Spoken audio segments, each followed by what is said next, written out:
aman dan bahagia untuk kita semua. Perkenalkan, saya Ardila Winasari, CGP Angkatan 8 Kabupaten Musirawas, SMP Negeri Sukamulya.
Assalamualaikum warahmatullahi wabarakatuh.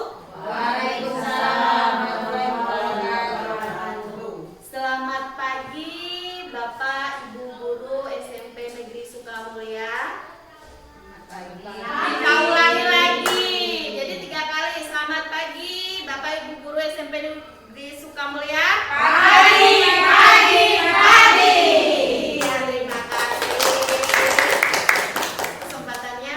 Nah, di sini teman-teman semua sudah tahu bahwasanya saya sendiri Ardila Winasari, CGP Angkatan 8 Kabupaten Musirawas akan memaparkan mengenai aksi nyata modul 1.4 yaitu mengenai budaya positif. Tapi sebelumnya izinkanlah saya membuka acara pada pagi hari ini dengan lafaz basmalah. Bismillahirrahmanirrahim. Jadi sebelum saya memulai pada kesempatan hari ini, saya ingin mengucapkan terima kasih kepada ibu-ibu semua yang sekiranya sudah berkenan atau bersedia meluangkan waktunya di kala istirahat ini untuk mengikuti acara saya dalam forum pemaparan aksi nyata pada pagi hari ini. Nah, di sini saya sudah menerapkan atau mengenai disiplin positif. Mari kita saksikan bersama-sama. Nah, jadi you know what? Jadi kesimpulannya apa? Seorang guru yang baik harus memiliki kemampuan dalam mewujudkan budaya positif di sekolah. Nah, jadi budaya positif. Nah, kesimpulan mengenai modul 1.4 yaitu seorang guru yang baik itu harus memiliki kemampuan dalam mewujudkan budaya positif. Budaya positif dapat dijalankan dengan menerapkan konsep-konsep seperti disiplin positif. Nah, ini disiplin positif. Lalu di sini disiplin positif juga mengajarkan anak bertanggung jawab dan menumbuhkan kesadaran diri berdasarkan nilai kebajikan. Terus disiplin diri yang dapat mengontrol diri dalam melakukan tindakan, membuat murid memahami dan menyadari motivasi diri bukan karena paksaan, ujian maupun hukuman. Jadi motivasi perilaku manusia. Nah, yang pertama itu untuk menghindari hukuman. Dan yang selanjutnya yang kedua itu untuk mendapatkan imbalan atau penghargaan dari orang lain. Dan yang ketiga untuk menjadi orang yang mereka inginkan dan menghargai diri sendiri dengan nilai-nilai yang mereka percaya. Nah, di sini ada motivasi perilaku manusia yang berasal dari internal. Internal itu diri dia mereka. Untuk menjadi orang yang mereka inginkan dan menghargai diri sendiri dengan nilai-nilai yang mereka percaya. Jadi, hindari hukuman dan pemberian penghargaan berlebih. Nah, jadi di sini saya jelaskan ya Ibu. Jadi kalau kita itu memberikan hukuman dan memberikan penghargaan, itu efeknya tidak baik untuk kelangsungan kedepannya. Jadi itu sama saja motivasi eksternal. Jadi bagaimana kita sebagai guru itu menumbuhkan sikap positif itu bagaimana dari internal, dari diri mereka itu bagaimana caranya. Nah, nanti kita akan simak. Jadi posisi kontrol guru. Nah, ini yang pertama ada penghukum. Penghukum itu seperti apa? Jadi selama ini kebanyakan dari saya atau dari rekan-rekan sekalian itu banyak sekali kita memposisikan diri kita sebagai yang pertama penghukum. Penghukum itu contohnya anak-anak, pokoknya kayak biasanya nanti kalau tidak ada ngambil sampah terus seperti itu. Terus kalau tidak bawa besok lari lapangan, itu sebagai penghukum. Nah, kalau sebagai teman, kadang-kadang kita juga memposisikan kita sebagai teman. Ada kalanya kita juga, ayolah nak, kita kerjakan tugasnya dengan baik. Iya, besok nanti ibu bawain apa gitu, atau merayu itu juga sebenarnya kurang pas ibu. Jadi nanti dia akan mengunjak. Nah, itu juga kurang pas. Terus pembuat merasa bersalah. Pembuat merasa bersalah juga kadang-kadang ayolah nak, kalian pakai masukkan baju kalian. Kalau kalian tidak memasukkan baju, nanti ibu kena marah sama ibu kepala sekolah. Itu membuat anak-anak itu merasa bersalah, itu juga kurang tepat. Terus pemantau juga dia mempunyai cara mengajak anak-anak itu tapi kurang pas. Jadi hanya memantau. Yang paling tepat itu sebagai manajer. Jadi contohnya kita sebagai manajer adalah seumpama selamat siang anak, loh kok tidak memakai topi, dasi dan baju dikeluarkan? Iya bu, pasti nanti dia akan jawab iya bu, maaf bu. Loh, semua orang pasti mempunyai kesalahan. Harusnya diredamkan dulu, kita menstabilkan identitas dulu, terus lalu kita tanyakan alasannya. Pasti kamu punya alasan.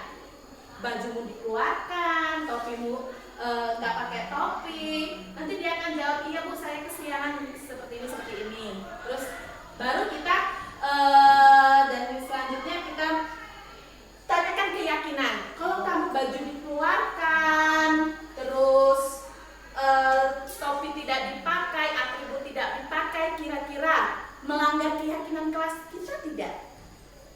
Terus kita tanyakan seperti itu. Terus nanti dia akan menjawab, iya ibu, keyakinan kelas apa atau keyakinan peraturan kelas apa yang kita langgar?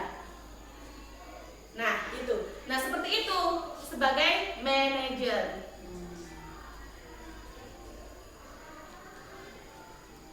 Lanjut.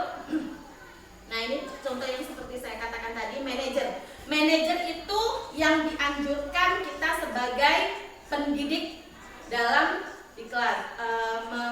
Guru berbuat sesuatu bersama murid, mempersilahkan. Nah ini mempersilahkan murid mempertanggungjawabkan perilakunya dan mendukung murid agar dapat menemukan solusinya. Jadi posisi manajer itu mengacu pada restitusi yang dapat menjadikan murid sebagai manajer mereka sendiri sehingga tercipta identitas positif pada murid.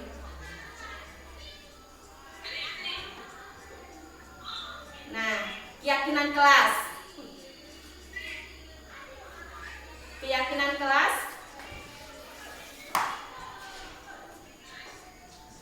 Guru berperan dalam mewujudkan keyakinan kelas dengan adanya kesempatan. Iya, keyakinan kelas. Jadi seperti yang kita tahu bahwasanya tadi pagi Ibu kepala sekolah juga sudah membuat keyakinan kelas atau peraturan. Jadi kita lihat, jadi keyakinan kelas atau peraturan keyakinan yang dibuat oleh kepala sekolah yaitu masuk kelas tepat waktu, berpakaian rapi sesuai dengan aturan sekolah, menghargai guru dan teman, menjaga kebersihan kelas dan sekolah, tertib saat proses belajar mengajar, mengerjakan tugas dengan baik dan tanggung jawab, berbicara yang baik dan sopan. Adapun konsekuensinya itu ada 7 poin juga seperti yang dikirim di WAG tadi pagi. Nah, ini.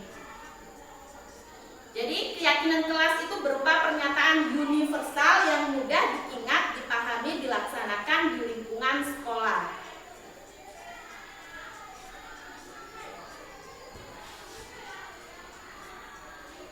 Nah, segitiga restitusi. Ini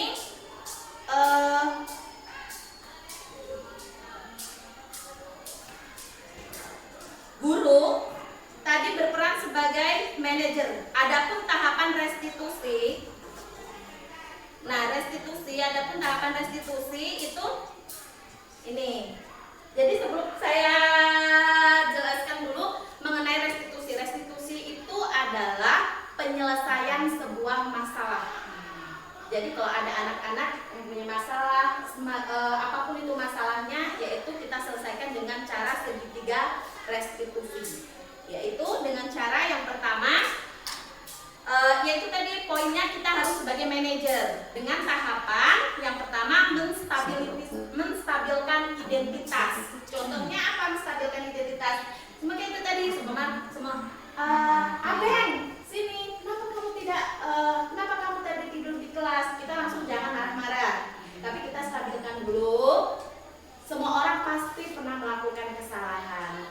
Nah gitu, kita stabilkan dulu, jangan kita langsung kata-katain, jangan. Kita stabilkan dulu identitasnya. Semua orang pasti pernah melakukan kesalahan, tapi apakah hal itu baik menurut keyakinan kelas kita? Nah kayak seperti itu kalimatnya. Terus validasi tindakan yang salah. Tanya, kamu tidur di kelas pasti punya alasan. Ditanya alasannya apa, Bu? Nanti dia jawab, saya kemalaman gara-gara mainan HP gitu. Mungkin kita terima dulu, tampung dulu alasannya. Gak boleh langsung dimarah gitu, gak boleh, Bu. Gak boleh langsung gitu. Kita setelah kita angkat, kita omongin dulu alasannya apa, terus kita nanyakan kaitan dengan keyakinan kelas. Kira-kira kalau tidur di kelas itu melanggar keyakinan kelas kita tidak? Nanti dijawab, iya Bu, keyakinan kelas nilai apa yang dilanggar? Menghargai guru atau tanggung jawab, Bu? Tanggung jawab ya Bu ya, kalau tidur di kelas itu tanggung jawab. Dan disiplin. Itu nilai disiplin dan tanggung jawab, Bu. Nah seperti itu. Kira-kira kalau seperti itu mau akan diulangi lagi tidak? Nanti dia bilang tidak. Nah konsekuensinya apa nanti kalau diulangi lagi? Nah nanti kalau dia sudah kayak gitu, baru dia, umpamanya dia terlambat, konsekuensinya kemarin apa? Umpamanya lari 3 kali, tidak apa-apa Ibu, itu bukan hukuman, tapi konsekuensi.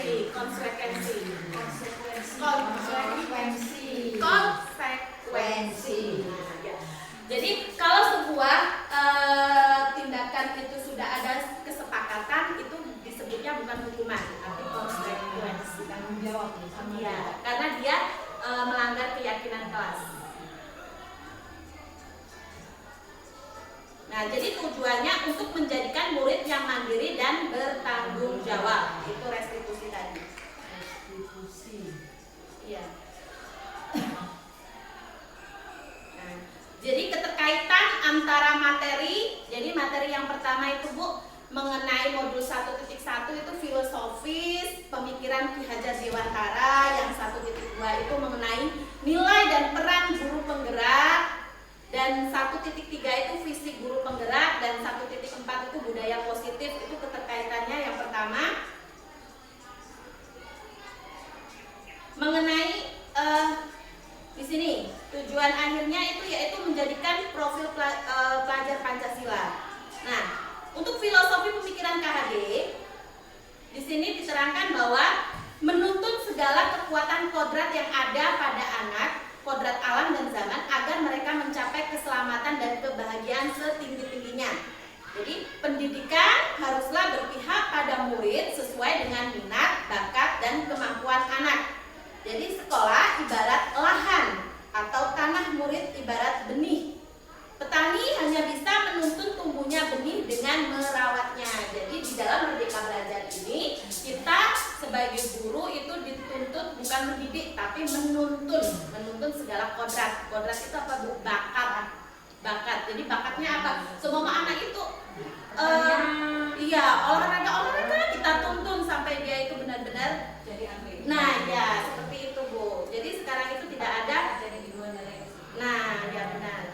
tukang jahit, tukang rias. Ya jadi bakatnya lebih. Nah, adapun nilai dan peran guru penggerak, nilainya itu kita itu harus mandiri. Mandiri itu contohnya apa? Seumpama kita harus dalam di kelas bagaimana kita menjadikan guru yang mandiri, belajar secara mandiri. Terus reflektif itu kita menilai diri kita sendiri. Apakah pembelajaran kita itu sudah berarti atau belum? Atau positif atau tidak, ada dampak positifnya atau tidak, itu reflektif, itu menilai diri kita sendiri. Inovatif itu memperbarui ilmu kita, upgrade. Terus kolaboratif itu bekerja sama dengan rekan sejawat ataupun anak-anak ataupun kepala sekolah. Terus berpihak pada murid, jelas berpihak pada murid itu hal yang membuat kelas itu menjadi asik dan nyaman. Nilai guru penggerak itu menjadi pemimpin pembelajaran, menjadi coach bagi guru lain. Jadi insya Allah nanti kalau saya ada waktu, kalau apa itu sebenarnya guru penggerak itu harus menjadi coach atau pelatih, harus siap. Terus ya, mendorong kolaborasi, jadi sesuatu kegiatan yang baik itu didorong. Terus mewujudkan kepemimpinan murid, menggerakkan komunitas praktik. Nah, itu nilai guru penggerak. Selanjutnya untuk visi guru penggerak. Dalam mewujudkan suatu perubahan diperlukan visi dan langkah-langkah yang tepat dalam mencapainya. Visi dapat terwujud jika terdapat kerjasama dengan semua warga sekolah.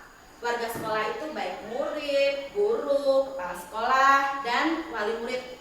Oleh karena itu, dalam mewujudkan visi diperlukan langkah-langkah konkret menggunakan inquiry apresiatif dengan tahapan Bagja. Bagja kemarin yang saya jelaskan ya Ibu, waktu di pendampingan individu. Nah, budaya positif berdasarkan penerapan tahapan Bagja tersebut akan muncul kebiasaan positif di sekolah yang kita kenal dengan budaya positif. Budaya positif ini akan menimbulkan rasa aman dan nyaman pada murid dalam proses pembelajaran. Budaya positif juga dapat mendorong murid untuk mampu berpikir, bertindak, dan mencipta sebagai proses memerdekakan dirinya sehingga murid lebih mandiri dan bertanggung jawab.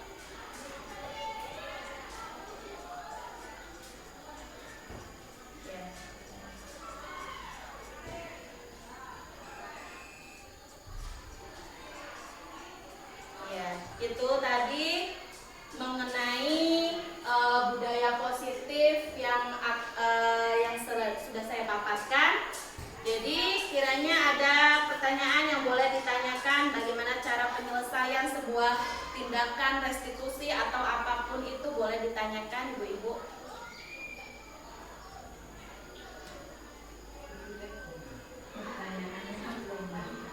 Semuanya sudah cukup jelas. Sudah cukup jelas ya. Ya. Terima kasih atas peluangan waktu atau memberikan waktu sedikit secara singkat ini pada pertemuan kali ini. Kiranya penyampaian saya belum jelas, saya minta maaf, dan ataupun kurang pas saya minta maaf, dan saya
Selamat pagi Mas Apeng. Pagi Bu.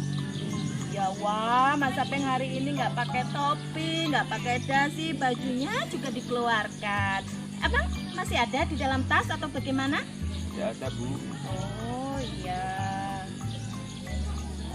Maafkan saya Bu. Jangan hukum saya Bu. Iya, nggak apa-apa, nggak akan dihukum. Semua orang pasti mempunyai kesalahan. Kemarin juga ada teman kamu yang melakukan kesalahan. Nah, kira-kira Mas Apeng nggak pakai topi, nggak pakai dasi, baju dikeluarkan, pasti Mas Apeng punya alasan. Apa alasannya, Nak? Alasan saya Bu, saya bangun kesiangan. dan terburu-buru. Oh iya, terburu-buru, bangunnya kesiangan. Iya, enggak apa-apa. Mas Apeng tadi udah berangkat, udah tepat waktu, itu udah bagus ya Mas ya. Terima kasih. Cuma di sini Mas Apeng hanya nggak pakai topi atau kopiah, dasi, dan bajunya dikeluarkan. Kira-kira Mas Apeng itu melanggar peraturan sekolah dan keyakinan kelas tidak? Iya Bu. Iya, kalau melanggar kira-kira keyakinan kelas apa dan peraturan sekolah apa yang Mas Apeng langgar?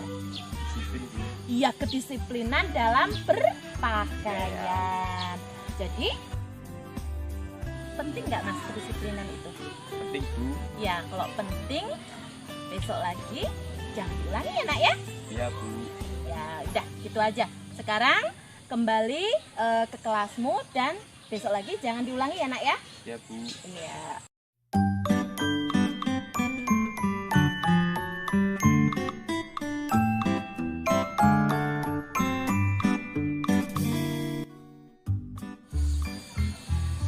Mbak Revi, gimana kabarnya? Alhamdulillah baik Bu. Iya baik. Ya jadi tadi tuh Ibu lihat kok Mbak Revi tuh tidur di kelas, bisa-bisanya pelajaran Ibu kamu tidur di kelas. Maaf. Itu gimana? Maaf Bu, saya tadi ngantuk. Iya ngantuk ya Nak ya. Nggak apa-apa. Semua orang pasti pernah melakukan hal tersebut. Dan Ibu juga nggak apa-apa, nggak nyalahkan Mbak Revi. Nah, kira-kira Mbak Revi ketiduran di kelas waktu jam pelajaran, kira-kira pasti punya alasan. Apa alasannya Mbak? Maaf Bu, tadi malam saya Mainan HP Mbak? Wah, sampai larut malam pasti. Oh iya Om. Jadi kalau mainan HP itu boleh Mbak, tapi ada waktunya Nak. Kalau malam-malam tidur, waktunya kalau anak-anak jam 9 itu udah tidur, belajar ya kalau malam-malam. Nah, kalau Mbak Revi ketiduran kayak gitu, kira-kira melanggar peraturan sekolah dan keyakinan kelas tidak? Iya, kira-kira keyakinan kelas apa yang Mbak Revi langgar? Kedisiplinan, terus apa lagi? wajib tanggung jawab. Iya, kedisiplinan juga masuk dilanggar karena tidak mengikuti pelajaran. Tanggung jawab juga karena Mbak Revi tidak bertanggung jawab dalam belajar ya. Kira-kira akan diulangi lagi nggak Mbak? Enggak. Kedisiplinan dan tanggung jawab itu penting nggak sih Mbak dalam belajar? Penting Bu. Penting ya. Besok lagi saran dari Ibu jangan diulangi lagi ya Nak ya. Mainan HP sekedarnya saja, ada waktunya dan ada batasannya ya. Tidur jangan terlalu malam. Kalau ada apa-apa cerita sama Ibu ya. Jangan sungkan-sungkan cerita sama Ibu. Besok lagi supaya tidak ketiduran di kelas ya. Jangan diulangi lagi. Kamu anak yang pandai loh, biasanya kamu anak yang pandai di kelas, aktif. Kenapa hari ini ketiduran? Makanya Ibu bawa ke ruangan yang santai kayak gini, manggil kamu ya. Ya jangan diulangi lagi ya sayang. Ya gitu aja, masuk kelas.